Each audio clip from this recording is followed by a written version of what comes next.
Hello my viewers and welcome back to my channel. I welcome you to a raw and unfiltered conversation about the complexities of growing up biracial. Now in this video we're shining a light on the often overlooked experiences of biracial kids with palm color moms who are navigating a world where their own identities are constantly questioned and criticized. From the palm color mothers who claim they can't be artists because they have a biracial child, to the painful realization that their own mothers may be perpetuating anti-blackness. Now these stories are a wake-up call. They reveal the harsh truth that having a biracial child doesn't automatically make someone an ally or immune to articism. So join me as we listen to the powerful testimonies of biracial individuals who are speaking out against the toxic dynamics they have faced and the struggles they've endured. From internalized articism to the pressure to conform to palm color standards, these stories are a reminder that being biracial doesn't mean being immune to the effects of systemic articism. So let's get into the conversation that's long overdue and explore what it means to be biracial in a world that often seeks to erase or exploit your identity. Check out these videos. I will be right back.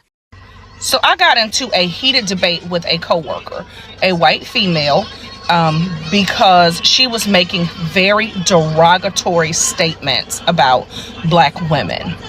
And when I checked her on it and I called her racist, she said to me, "You know I can't be racist. I have a biracial child."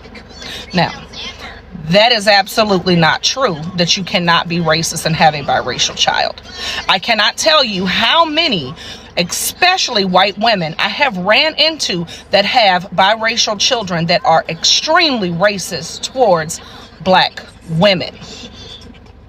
They love black men, but they hate black women. And what I will never get is how you can say you love black men so much that you're only attracted to black men, but you hate, you degrade, you despise the very existence that he came from, his mother. That I will never understand. But I have heard it all. I have seen it all.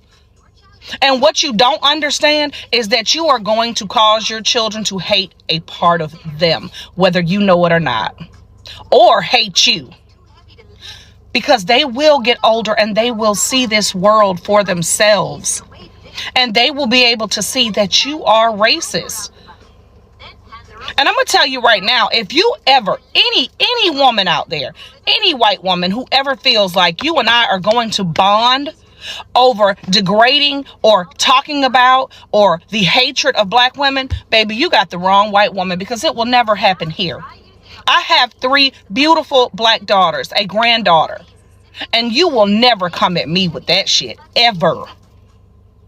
That is the most insane thing, that you can claim so much to love black men and hate the woman that he came from.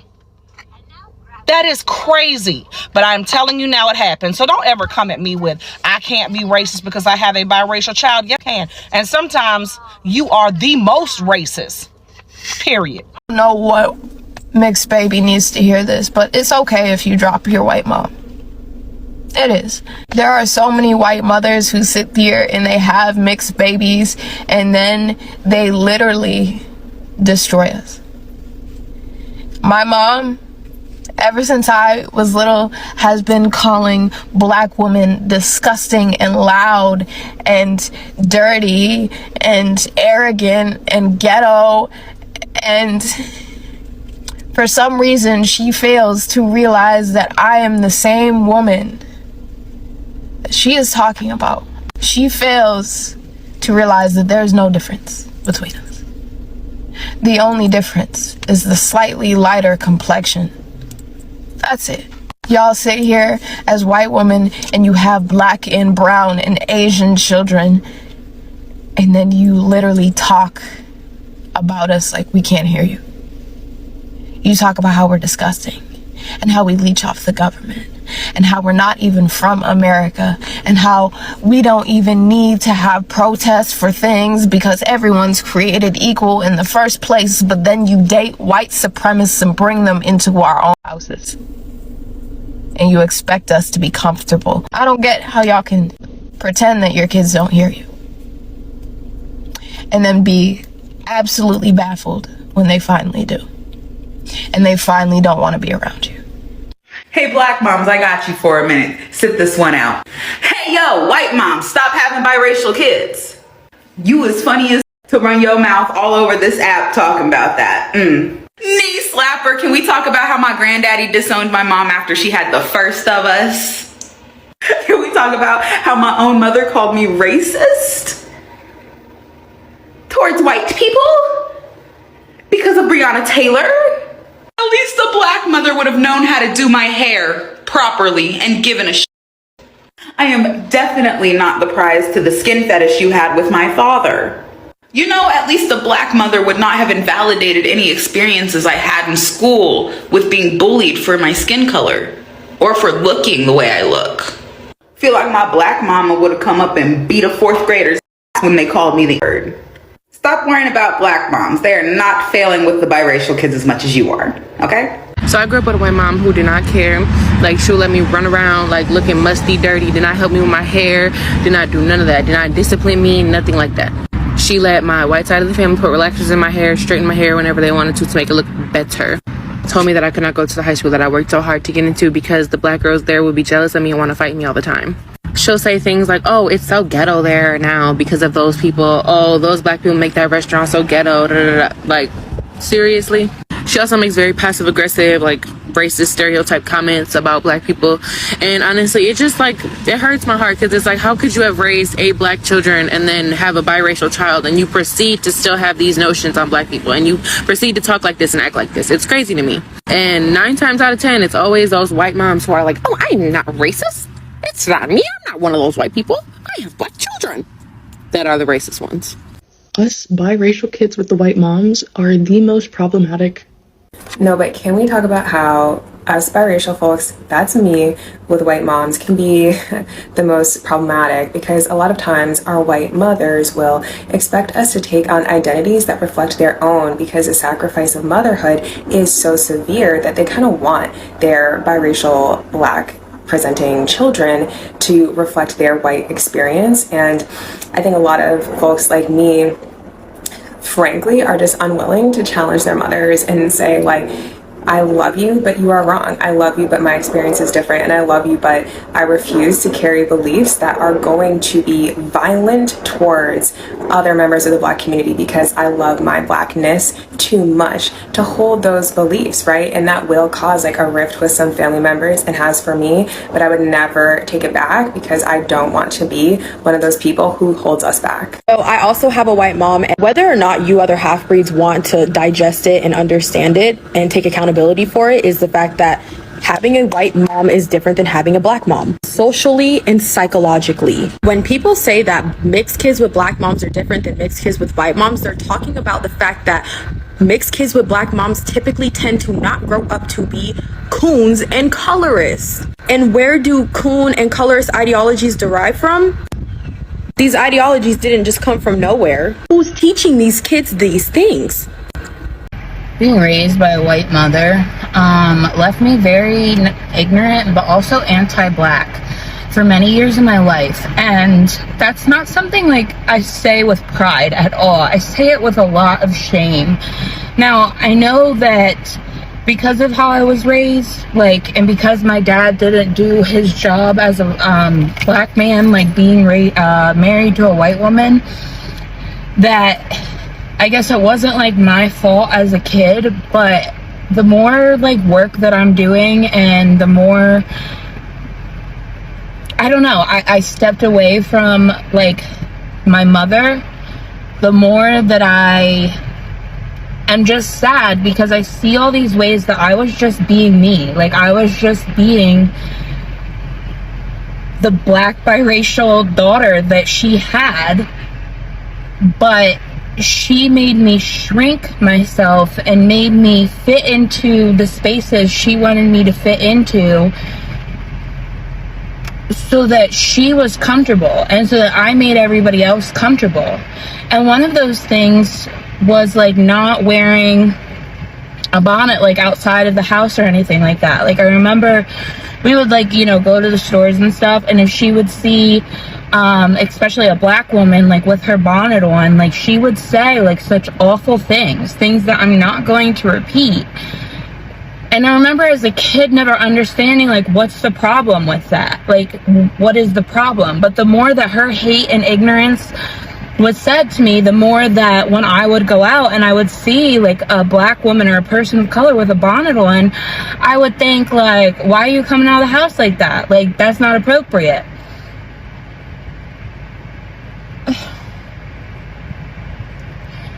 The more that I wear and protect my hair in and outside of the home, the more my curls stay good and like stay healthy, not good, stay healthy. And that there's no shame, and there's nobody coming up to me saying anything, there's nobody looking at me funny. It was just my mom's own internal hatred for women of color, and the fact that she felt so confident to and proud to say those things around her biracial daughters that influenced my brain to think that it was an issue when it wasn't an issue. And I always knew it was an issue. But when your mother that raises you continues to be so toxic, I guess your brain starts to change. But it like makes me so sad because I spent so many years not protecting my hair outside of the home because of what my mother said, and allowed myself to internalize that instead of just being proud of who I was and learning from other women of color on how to protect my hair. First, I think white mothers need to realize just how pervasive anti-blackness is. And you need to actively fight against it, both in your home and in the world. Child is going to have a fundamentally different experience than you, and some of that experience is rooted in racism. If you are weaponizing their mixedness against other black people, i.e., you have good hair, you have light skin, or if you are weaponizing their blackness against them, i.e., stay out of the sun, we don't want you getting too dark, they are not going to see you as a safe place if something happens. Next, you can't teach your child how to be a person of color in the world, but you must talk to them about racism. You must. I wish those conversations in my family had started earlier, outside of a historical context. I could tell you everything about the civil rights era, and I did not really understand modern day racism until it happened to me. This is also why it's so important for you to have black people around your child. Black people, the black community, cannot be theoretical for them. You can read all the history books in the world and you can watch PBS till the cows come home. None of the black people they're interacting with are three-dimensional. They're going to struggle with engaging with the black community when they're older. My parents took me to black hair salons. For a while we went to a black church, so I had black adults, black women I could look up to. But just important, they need to have black peers. This is a big thing that my parents and I both think had a big impact on me. I went to predominantly white schools. My sisters went to predominantly black schools. Our relationships to our identities, mine versus my sisters, very different. So when I got to college and decided, hey, I want to be surrounded by black people, I want to go to a school with a BSU with a sizable black population, I want to engage with this part of myself, I felt weird as shit. I'm better for the experience, but my identity always felt insecure. And honestly, not because of anything any of the black people around me were doing, because of my lasting trauma from the way that white people treated me. Little sisters, far more secure in who they are in relation to their mixed identity and their black identity. So to sum up, this is what we need from our white parents. We need you to fight racism in your heart and in the world. We need you to give them a community, a black community of both adults to look up to and peers to grow with. You can't walk this walk with them, but you can give them a really good pair of shoes. I hope that helps. I love this question, and I love some of the clarifying questions that I got from this, right? Because I said, the thing that would have made the biggest difference for me is if my mom had given me space earlier in life to have my own experience. It's that simple. But then I had questions of, what does it actually look like? Things like allowing me to, let's say we go out as a family and I'm the only one who's treated a particular way at the restaurant, instead of saying, oh, well, I'm sure they meant well, saying like, oh, like, I see that this is happening to you, and yeah, it's really messed up, because gaslighting your child into not recognizing the racism they experience will only set them up to be really confused about why the world feels the way that it does for them, right? And encouraging them to find and have those, Black mentors, and understanding it's not a threat to how much they love you or to your motherhood or to your support. It's actually a way for you to show up for them even more, because you won't understand everything, and that is okay. But my mom had told me that that I was mixed race. And she told me that my dad was an Iranian man. Okay. And so, I mean, at 7 years old, 6, 7, when you're in first grade, you're just kind of like, okay, I don't even know what that is. But a little bit older as I got, I did some research, to see what the Iranian people looked like. I was very fair skinned. I felt like I didn't have like any certain features that looked like anything really. So I was like, okay, that's what my mama says I am. Right. That's what I am. My birth certificate still to this day says white. So, so that's what I went with. Yeah. It wasn't until I was 16 years old that my mom told me, I'll never forget it. I'm driving her. We're going on our way to my school. It was during the summer. And she was like, baby, I have to tell you something. I'm like, okay. Like, what do you have to say? And she's like, your dad is really Black. I said, he's really, huh? She's like, yeah, so you're actually mixed with Black and white, and you look more and more like him every day. And so I can't lie to you anymore. Like, your dad's Black. So I have a running joke now. Like, so many things happen just in culture and everything. And I'll be like, yeah, that was before I was Black. Before I was Black. That was before I was Black. I don't know anything about that. Pre-Black era. Now, that must have been a hard concept for you, because you and I have talked before, and we've talked about, like, in depth how your family wasn't necessarily racist. Yeah. But they did believe in kind of racist staying to themselves. Yes. It's not like I hate you. It's like, oh, we're cool, but I'm not sure that white and Black people should mix. And you heard that your whole life growing up. So absolutely. How did that affect you? Like, what were your thoughts in that moment that she told you were Black? I think in the moment, I was too stunned to speak or think. But in the coming months, I really, now looking back at it, I believe I really went on like an identity crisis spiral. Yeah. Because what do you mean I'm this thing that I've been told that we don't intermingle with, and I am the intermingling of it? How am I supposed to move forward when, to this point, the white boys that I maybe liked or thought was cute or whatever couldn't date me? And the Black guys that I was kind of feeling like maybe were cute, because, it was pretty much those were their only races really where I grew up. It wasn't a huge diverse, place, but it was like they're kind of feeling me, but I didn't think I could be with them. So I was really in this because weird, y'all didn't because intermingle I wasn't with supposed Black people to intermingle. Yeah. And so finding this out, I was like, oh, well, I can date Black guys now. And I went off the deep end. Now, the painful realities shared by biracial individuals in this video are a stark reminder of the complexities of growing up between two worlds. The fact that palm-color mothers can simultaneously love and raise biracial children while perpetuating anti-blackness is a disturbing contradiction that highlights the insidious nature of systemic racism. The notion that having a biracial child somehow absorbs one of racism is a dangerous myth that ignores the deeply ingrained biases that exist within people and the society. Now, it's a stark reminder that racism is not just about individual actions, but also about the ways in which they perpetuate and benefit from systems of oppression.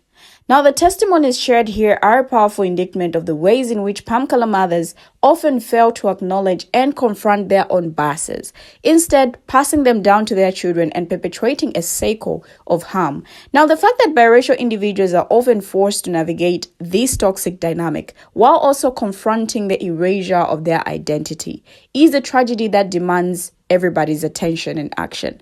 This conversation is not just about individual experiences, but about the broader societal implications of articism and anti-blackness. Now, from the experiences and struggles we've heard from these individuals, I would say that indeed biracial children need therapy. Growing up between two worlds, navigating the complexities of identity, and confronting the harsh realities of articism and anti-blackness can be a heavy burden to bear.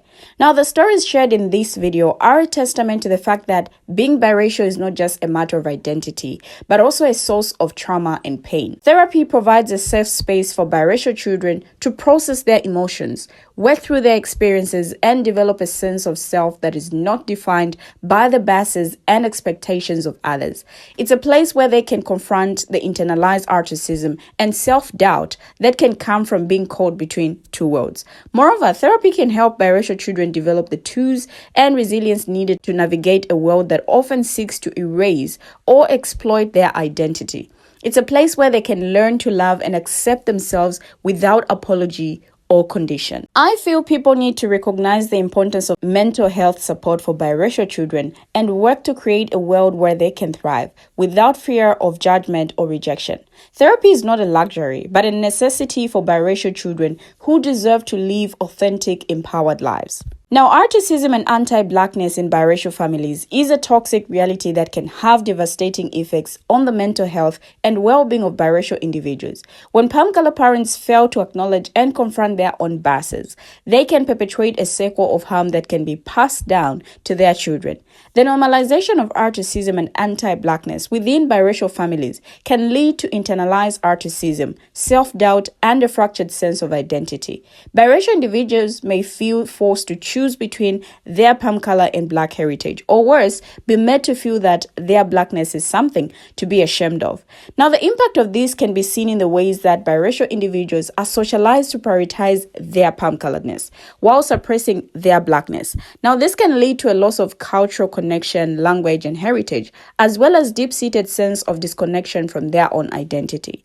Moreover, the lack of representation and validation of blackness within biracial families can perpetuate the erasure of black experiences and voices. These can have far-reaching consequences, from perpetuating systemic articism to denying biracial individuals the opportunity to fully embrace their identity. It's time for palm-color parents in biracial families to take responsibility for confronting their own articism and anti-blackness. Now, this means actively working to dismantle the biases and stereotypes that perpetuate harm and creating a safe and inclusive space for their children to explore and express their identity. Now, family relationships across races can add another layer of complication for people who are already straddling two or more worlds. In the US, a vast majority of multiracial people, roughly 90%, say they have not been mistreated by a relative or extended family member because of their mixed race background, according to a 2015 study. But it does happen, and to some racial groups more than others. For example, a study found that 21% of biracial adults who are palm color and black say they have been treated badly by a relative because of their racial background. Having a biracial child does not grant you a free pass from articism. This harsh reality is often overlooked, but it's a truth that many biracial individuals and families face every day. Just because you have a child with black heritage doesn't mean you're automatically immune to articist ideologies and behaviors. In fact, as the lady in the first video so eloquently pointed out, there are countless palm color women who have biracial children yet still harbor deep-seated articism towards black women. Now, this hypocrisy is staggering, and it's a painful reminder that articism can persist even in the most intimate of relationships. Having a biracial child may even create a false sense of security, leading some palm color parents to believe they are exempt from confronting their own biases. But articism is not so easily escaped. It seeps into our language, our actions, and our attitudes, often in subtle yet damaging ways. The fact that palm color parents can simultaneously love and raise a biracial child while still perpetuating articism is a stark reminder of the complexities of racial identity and the depth of systemic articism. It's a call to action for palm color parents to confront their own biases, to listen to and amplify the voices of black women, and to work towards a world where all individuals can thrive without fear of articism. Having a biracial child is not a shield against articism. it is a reminder of the work that still needs to be done. We have finally come to the end of the video, but what do my viewers have to say? Share your thoughts as well in the comment section. Thank you for watching and see you in my next video.